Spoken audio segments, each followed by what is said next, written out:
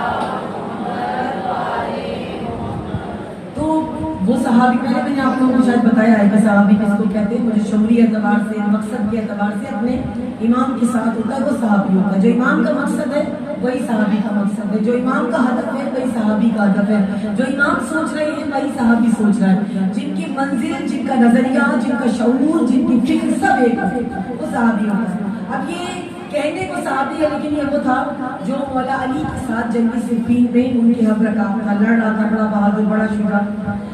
جب مولا حسین ابھی کربلا نہیں پہنچے تھے، کربلا سے پہلے ایک منزل پر امام کو یہ ہرسمہ نامی شخص ملا، تو اس نے جیسے مولا حسین کو دیکھا، ملاقات کی، سمجھ گیا کہ یہ مولا علی کے بیٹے ہیں اور کس مقصد کے تحت جا رہے ہیں، کیونکہ سب جگہ پتہ چل گیا تھا، امام خط لکھ چکے تھے، تو اس نے امام سے ملاقات کی اور امام کو کہا پتہ ہے آپ کو کہ میں آپ کے بابا کے انتخاب تھا، میں نے صفین میں جنگ لڑی ہے، میں اس طرح سے مولا کے ساتھ تھا، میں یہ تھا، میں وہ تھا، اپنا خود جب خوب تعریفیں کر دی، تو اس وقت امام نے کہا کہ مجھے یہ بتاؤ جو تم بول رہے ہو یہ بات ہے بہت پرانی، تم جو قصہ سنا رہے ہو نا مجھے، یہ کئی سال پرانا قصہ ہے کہ آپ میرے بابا کی راہ پر کام تھے، مجھے یہ بتاؤ اب تم کہاں، یہ پرانی بات ہے کہ تم میرے بابا کے ساتھ موجود تھے، صفین تم نے لڑی،